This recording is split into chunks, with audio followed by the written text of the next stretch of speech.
Assalamualaikum warahmatullahi wabarakatuh. Perkenalkan, saya Asep Nuryadin, dosen Prodi Bisnis Digital Universitas Pendidikan Indonesia Kampus Tasikmalaya. Bidang keahlian saya adalah pembelajaran digital. Selama ini saya mengajar di Prodi Bisnis Digital dan juga di Prodi PGSD UPI Kampus Tasikmalaya.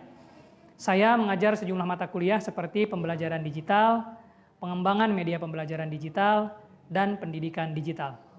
Pada kesempatan ini, saya membuat video pembelajaran terkait mata kuliah pengembangan media pembelajaran digital.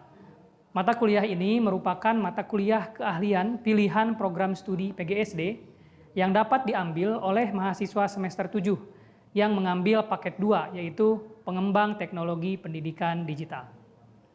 Mata kuliah ini memiliki bobot 3 SKS dan bertujuan untuk memfasilitasi mahasiswa untuk memahami berbagai konsep dan melaksanakan praktik mengenai pengembangan media pembelajaran digital. Setelah mengikuti mata kuliah ini, mahasiswa diharapkan mampu menjelaskan dan menerapkan konsep dan metode keilmuan terkait pengembangan media pembelajaran digital dan mengembangkan media pembelajaran digital untuk pembelajaran di SD. Sejumlah materi yang dibahas di mata kuliah ini diantaranya adalah konsep teknologi dan media di sekolah masa kini, prinsip-prinsip penggunaan teknologi dan media pembelajaran digital, strategi-strategi pembelajaran dan cara mengintegrasikan media pembelajaran digital ke dalam strategi-strategi tersebut. Materi yang juga akan dibahas pada video pembelajaran kali ini. Materi lainnya yakni model EDI untuk pengembangan media pembelajaran digital, konsep media pembelajaran berbasis beragam teknologi digital seperti Web 2.0, digital games, augmented reality, dan sebagainya. Dalam mata kuliah ini, pembelajaran dilaksanakan secara luring dengan case method dan team-based project. Metode yang digunakan diantaranya adalah ceramah, tanya jawab, diskusi, presentasi, demonstrasi, dan penugasan. Penilaian perkuliahan dilakukan terhadap kehadiran, aktivitas partisipatif seperti pemecahan kasus, hasil proyek dari tim based project, tugas, kuis, UTS, dan UAS. Sekian yang dapat saya sampaikan. Terima kasih. Wassalamualaikum warahmatullahi wabarakatuh. Assalamualaikum warahmatullahi wabarakatuh. Waalaikumsalam warahmatullahi wabarakatuh. Oke, selamat pagi menjelang siang teman-teman semuanya. Apa kabar hari ini? Alhamdulillah luar biasa. Allahu Akbar. Oke, alhamdulillah dari suaranya sih terdengar semangat gitu ya hari ini. Alhamdulillah sehat, berarti sehat, kondisi badan sehat, mungkin keuangannya juga sehat gitu ya. Amin ya rabbal alamin ya. Baik teman-teman, alhamdulillah kita bertemu lagi di mata kuliah pengembangan media pembelajaran digital. Hari ini pertemuan ketiga ya. Alhamdulillah kita masih bisa berjumpa secara luring ya. Sebelum saya menyampaikan judul dan juga menyampaikan materi untuk pertemuan kita, saya akan mengawalinya dengan memberikan beberapa pertanyaan, begitu ya. Jadi silakan mungkin sebagian dari teman-teman untuk sharing pengalamannya ya berdasarkan pengalaman teman-teman, gitu ya. Oke, nah ini ada beberapa pertanyaan yang akan saya tanyakan. Satu terkait pernahkah Anda mengajar di SD? Karena teman-teman sudah di semester 7, mungkin sudah beberapa kali atau mungkin ada yang sudah rutin, begitu ya, mengajar di sekolah. Kemudian metode atau strategi apa yang pernah Anda gunakan? Biasanya kalau ngajar gimana sih? Ya, pakai apa ya? Gitu. Kemudian media apa yang biasa digunakan di SD tersebut? Nah, ini secara umum dulu ya. Kalau di SD itu biasanya pakai apa? Sudah canggih belum SD-nya gitu ya, atau sudah banyak menggunakan media atau belum? Dan yang keempat, media apa yang biasa Anda gunakan? Apakah media pembelajaran digital? Gitu ya. Silakan mungkin diingat-ingat dulu pengalamannya seperti apa. Gitu ya. Ada yang mau share mungkin? Bersedia untuk share pengalamannya? Ciumkan tangan mungkin boleh? Silakan. Siapa? Oke, silakan. Ya, dulu itu saya pernah mengajar di sekolah dasar. Di SD mana kira-kira? SD Giriwangi, Pak. Oke, terus? Mengikuti program kampus mengajar. Oh, kampus mengajar ya. Nah, metode atau strategi yang pernah saya gunakan itu biasa ceramah seperti itu. Terus demonstrasi menggunakan alat-alat yang sudah disediakan di sekolah. Misalnya seperti apa kalau boleh dicontohkan? seperti ketika akan mengajarkan materi bangun datar, nah di sekolah itu udah disediain kubus-kubus gitu Pak. Nah jadi saya menjelaskan mengenai kubus tersebut, titiknya itu ada berapa titik sudutnya itu. Oke. Kalau media digital sudah tersedia atau belum biasanya di sekolah? Media itu udah ada, media digital udah ada, cuma memang jarang digunakan di sekolah itu Teh. Oke, jarang digunakan gitu ya. Oke, terima kasih untuk pengalaman pertama, tepuk tangan dulu ya. Oke, kampus mengajar. Oke, ada lagi satu orang lagi mungkin yang bisa share? Silakan angkat tangannya. Ya, saya izin mungkin cerita sedikit gitu Yeah. ya Mas, tentang media yang digunakan di sekolah. Waktu itu saya sempat mengajar, tetapi memang lebih banyak menggunakan media konvensional seperti itu. Nah, untuk media digitalnya sudah ada, tapi tidak diberlakukan di semua kegiatan pembelajaran dan di kelas juga.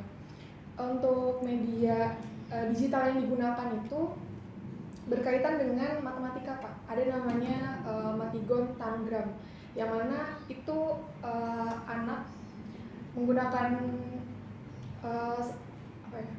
menggunakan spasialnya, kemampuan spasialnya untuk mengotak-atik dari bangun datar yang ada di Tangram seperti itu. Oke, udah ada berarti ya, setidaknya ada 1 atau 2 mungkin yang sudah bisa digunakan gitu ya. Terima kasih, tepuk tangan juga untuk teman kita gitu ya. Thank you untuk sharing pengetahuannya atau pengalamannya begitu ya mengenai penggunaan dan berbagai macam strategi yang sudah pernah digunakan di sekolah ya. Oke, nah jadi pada kesempatan kali ini kita akan membahas strategi-strategi pembelajaran menggunakan media pembelajaran digital. Jadi ini kan mata kuliah pengembangan media begitu ya. Tapi kita nggak hanya bikin media kan, kalau bikin media aja ya sudah begitu. Nanti bagaimana strategi untuk mengajarkannya dan strategi apa yang pas untuk media tertentu gitu ya.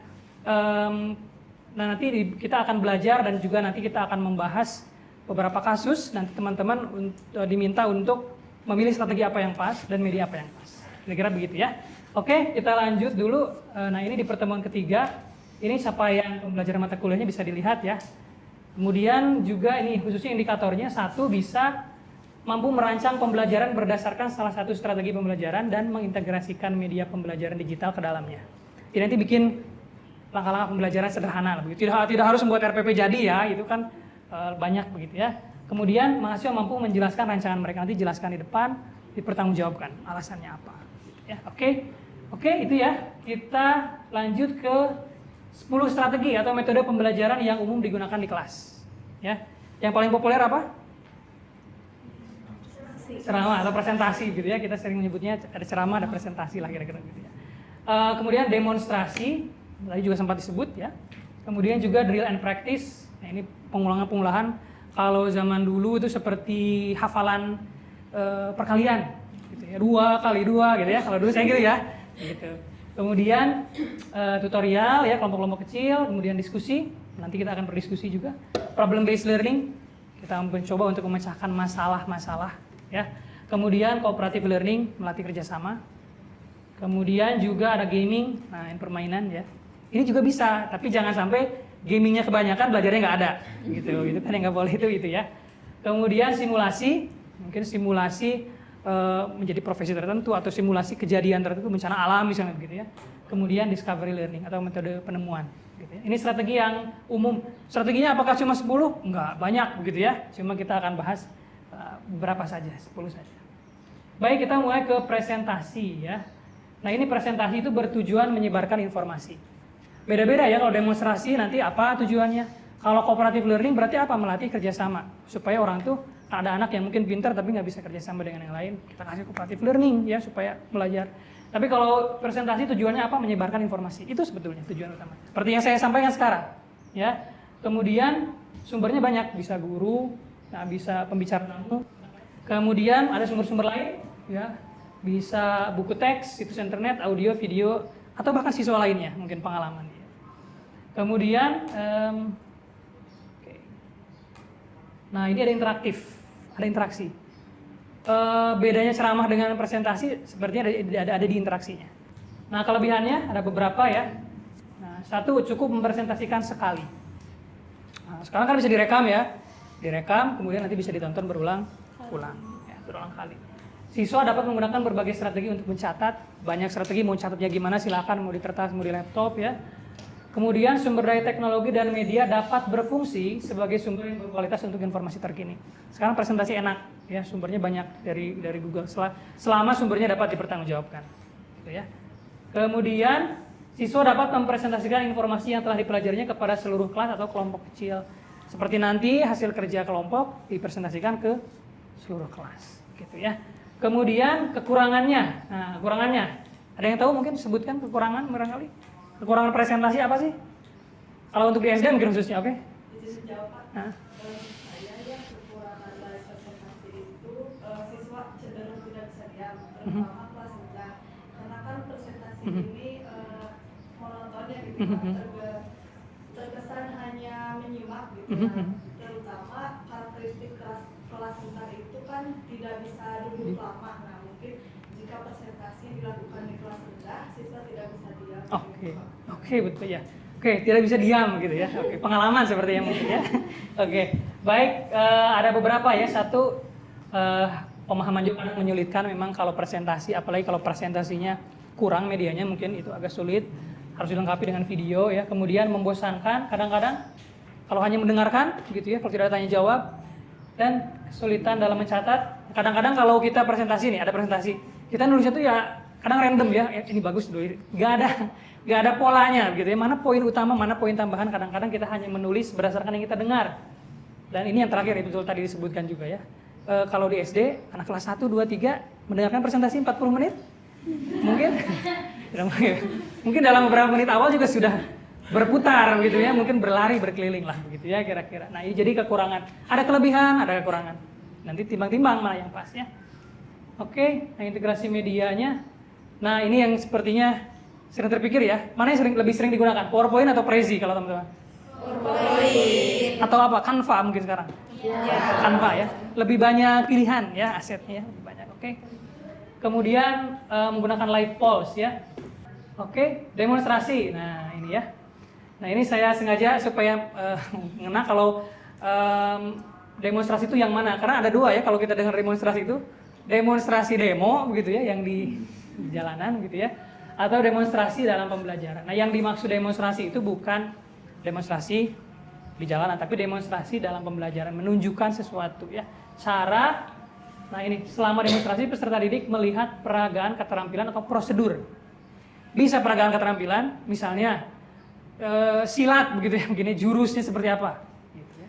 Atau cara membuat sesuatu, cara membuat layang-layang misalnya, cara membuat mobil-mobilan dari bahan bekas misalnya. Kalau prosedur, nah itu misalnya tadi prosedur ya, tahapan-tahapan membuat layang-layang itu seperti apa gitu ya, dari mulai menyiapkan bahan sampai jadilah gitu kira-kira ya. Dapat digunakan bisa seluruh kelas, kelompok kecil gitu ya, atau bahkan bisa ke individu yang belum ngerti, mungkin didatangi, dikasih contoh lagi. Oke. Kelebihan demonstrasi, oke, mungkin ada yang bisa menyebutkan kelebihan demonstrasi? Ya, silakan. Untuk kelebihan demonstrasi yang saya tahu, yang pertama yaitu mencontohkan dulu penggunaan sesuatu dengan hati-hati, terutama jika alat-alat itu berbahaya, apalagi untuk anak SD. Nah lalu yang kedua yaitu membuat pengajaran menjadi lebih jelas dan juga lebih konkret seperti itu. Oke. Jadi bisa mencontohkan kalau alat-alatnya berbahaya gitu ya. Kira-kira kalau di SD apa sih yang alat-alat yang berbahaya?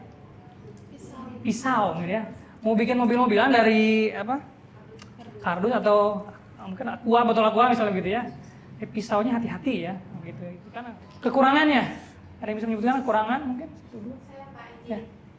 Ya, menurut saya ya sesuai dengan pengalaman karena demonstrasi ini memberagakan, jadi memerlukan waktu yang lama. Oke. Kemudian bila tidak kekurangan media, metode ini menjadi kurang efisien. Kemudian juga memerlukan biaya yang cukup mahal ya, karena harus membeli bahan-bahan. Dan kadang juga ada siswa yang hanya menyimak, tidak mencontoh secara langsung. Oke. Tadi ada biaya segala macam, ya betul ya. Nah ini integrasi media nih, sepertinya ini salah satu yang populer ya. Ada Microsoft, kalau saya sering lihat di YouTube itu Zoom 1000 kali air banjir, gitu ya, pernah gitu ya. Nah suka gitu kan. Nah itu salah satu contohnya bisa menggunakan ini. Ini untuk mengajar juga bagus, gitu ya, bisa ya. Oke. Nah kita sekarang akan lanjut ke pemecahan kasus. Ada 3 kasus ya. Nah, saya sudah menyediakan lembar kerja. Ya.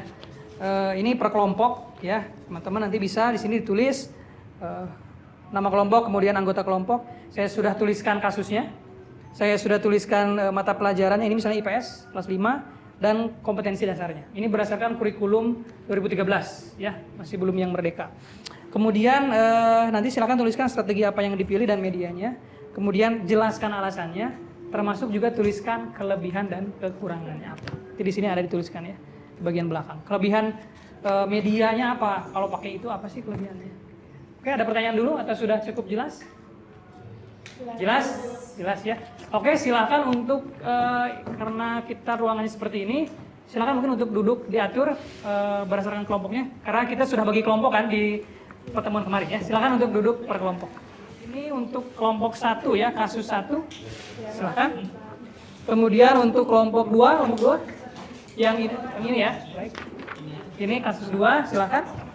Kemudian untuk kelompok 3 ini kasus ketiga. Silakan untuk dibahas.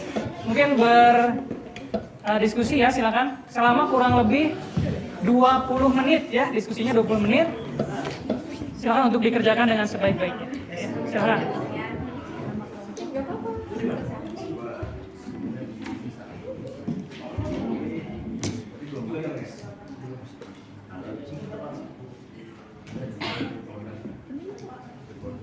Ya.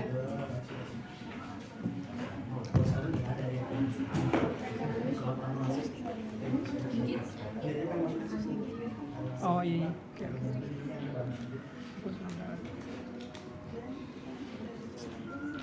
Oh yang ini aja, yang ini aja.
Oke, gimana? Sudah selesai diskusinya? Sudah belum? Sudah mungkin ya. Oke, sudah. Nah, sekarang kita langsung akan menyimak ya pemaparan atau presentasi dari masing-masing kelompok. Perwakilan saja cukup ya, 1 orang ke depan untuk memaparkan hasil diskusinya mengenai berbagai macam kasus tadi ya. Mungkin kita mulai saja langsung dari kelompok 1 mungkin ya perwakilannya. Silakan. Oke. Silakan untuk berdiri di sini. Perkenalan diri sebetulnya ya, tapi silakan langsung aja mungkin untuk dijelaskan. Ya, baik, terima kasih Bapak atas kesempatannya. Di sini saya izin menyampaikan hasil diskusi dari kelompok 1 mengenai kasus 1 gitu. Yang pertama itu kasus 1 ini terdapat di mata pelajaran IPS kelas 5 ya, di KD 3.1. Nah, KD 3.1 ini yaitu mengidentifikasi karakteristik geografis Indonesia sebagai negara kepulauan atau negara maritim dan agraris terhadap kehidupan ekonomi, sosial, budaya, komunikasi, serta transportasi. Nah, strategi dan media pembelajaran yang kelompok kami pilih yaitu strategi cooperative learning dengan metode pembelajaran media pembelajaran Google Earth gitu. Nah, alasan kelompok kami memilih metode tersebut karena cooperative learning ini memungkinkan peserta didik untuk bisa bekerja sama dalam kelompok kecil. Kemudian alasan kelompok kami memilih Google Earth karena Google Earth ini bisa membantu peserta didik untuk memahami lokasi geografis secara visual gitu. Media pembelajaran yang kita pilih tentunya memiliki kelebihan dan kekurangan. Yang pertama itu ada kelebihannya yaitu bisa memberikan visualisasi secara nyata ya. Kemudian bisa membuat pembelajaran interaktif. Jadi peserta didik bisa mengeksplorasi sendiri dan melihat lokasi-lokasi penting yang ada di Google Earth tadi. Kemudian bisa memberikan pengalaman belajar yang menyenangkan karena interaktif, jadi peserta didik akan lebih tertarik untuk mengikuti pembelajaran gitu. Nah, namun ada juga kekurangan nih dari Google Earth ini. Yang pertama yaitu akses internet.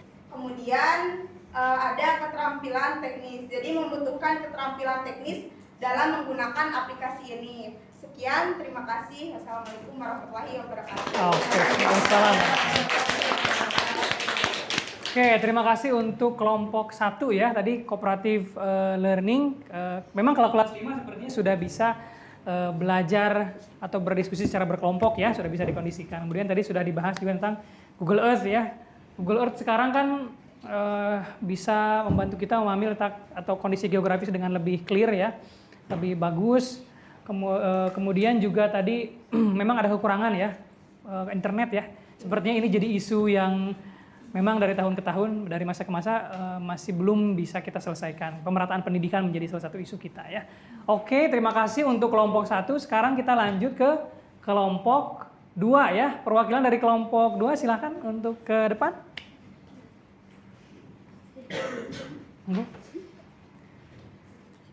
Ya. Assalamualaikum warahmatullahi wabarakatuh. Waalaikumsalam warahmatullahi wabarakatuh. Ya, di sini saya perwakilan dari kelompok 2 yang akan membacakan hasil diskusi kami mengenai kasus 2, di mana kasus 2 ini terdapat pada mata pelajaran IPA kelas 4 pada KD 3.1, yaitu menganalisis hubungan antara bentuk dan fungsi bagian tubuh pada hewan dan tumbuhan. Nah, di sini kelompok kami memilih strategi dan media demonstrasi menggunakan augmented reality atau AR ya Pak. Alasannya karena demonstrasi dengan menggunakan AR ini dianggap dapat membantu siswa dalam memahami hubungan antara bentuk dan fungsi dengan cara yang lebih konkret dan visual yang nyata gitu Pak. Nah, tentunya sebuah media dan strategi itu juga ada kelebihan dan kekurangan.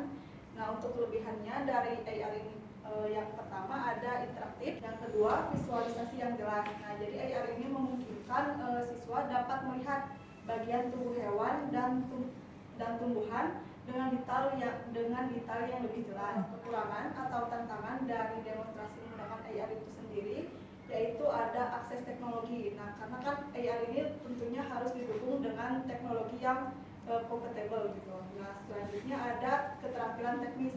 Tentunya dalam menggunakan AR, baik guru ataupun siswa harus memiliki keterampilan dalam menggunakannya. Mungkin itu Pak. Oke, terima kasih. Perwakilan di kelompok 2 silakan kembali ke tempat duduknya ya. Terima kasih. Jadi strateginya adalah strategi demonstrasi tadi menggunakan augmented reality. AR ini bisa memberikan atau menyajikan citra 3D ya untuk para siswa kita, dan mungkin kelebihannya ya kalau misalnya bendanya konkret hanya satu, itu mungkin hanya bisa di sekolah, tidak bisa dibawa ke rumah. Kalau AR kan bisa di mana saja selama orang tuanya atau keluarganya memiliki perangkat yang memadai tadi. Tapi kekurangannya memang itu ya, AR itu kadang-kadang tidak di semua perangkat berjalan dengan lancar atau kompatibel gitu ya. Oke, terima kasih untuk kelompok 2. Nah, sekarang kita akan lanjut ke kelompok 3 untuk kasus yang ketiga. Silakan perwakilan dari kelompok 3 untuk ke depan.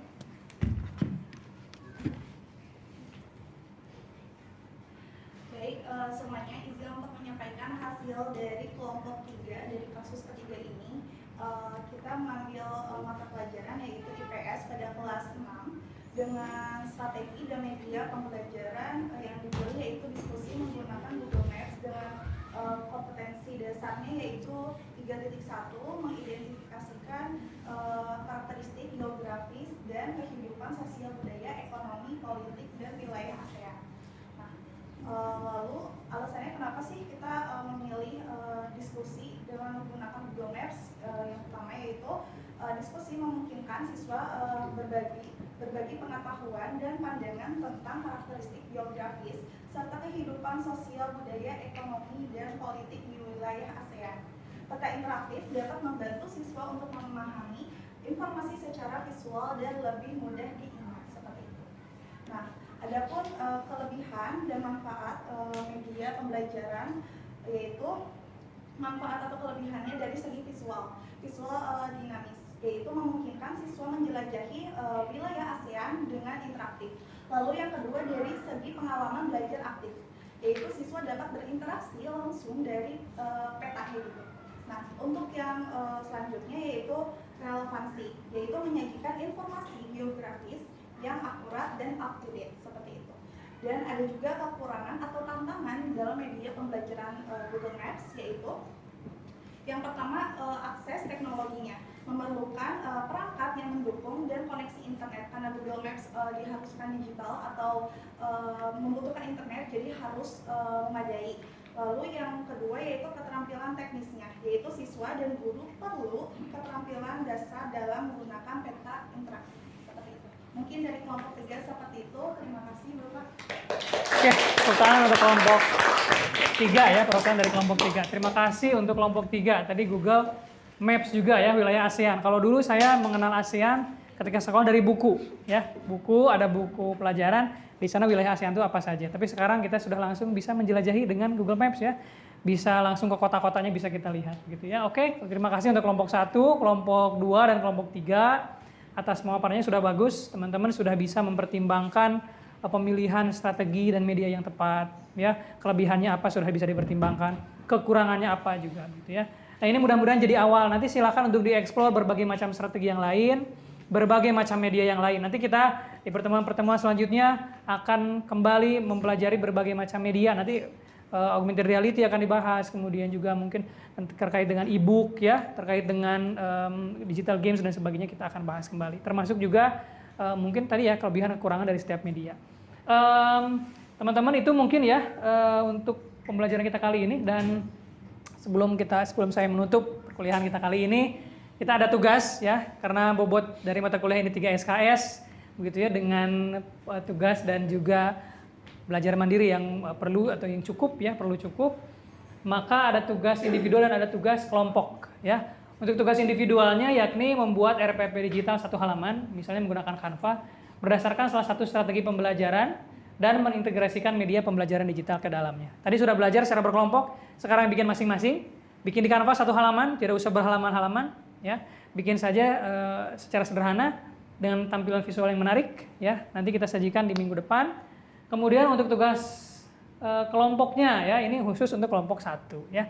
Untuk kelompok 1 minggu depan itu presentasi hasil kajian mengenai model EDDI ya. Karena mata kuliah kita ini adalah pengembangan media pembelajaran digital, maka kita harus mengetahui model atau metode pengembangannya bagaimana ya. Dengan model EDDI ini kan ada analysis, design, development, implementation, and evaluation. Sebelum kita beranjak membahas setiap media apa jenis-jenisnya ya, kita pahami dulu mau bagaimana mengembangkannya gitu ya. Kita akan menggunakan model EDDI. Oke, kelompok 1 sudah siap untuk presentasi minggu depan? Siap ya. Mudah-mudahan siap ya untuk presentasi di minggu depan. Oke, terima kasih teman-teman. Mungkin itu saja perkuliahan kita kali ini. Jangan lupa dikerjakan tugasnya ya. Untuk kelompok 1 disiapkan. Terima kasih atas segala perhatiannya dan mohon maaf atas segala kekurangan. Billahi taufiq wal hidayah. Assalamualaikum warahmatullahi wabarakatuh. Waalaikumsalam warahmatullahi wabarakatuh.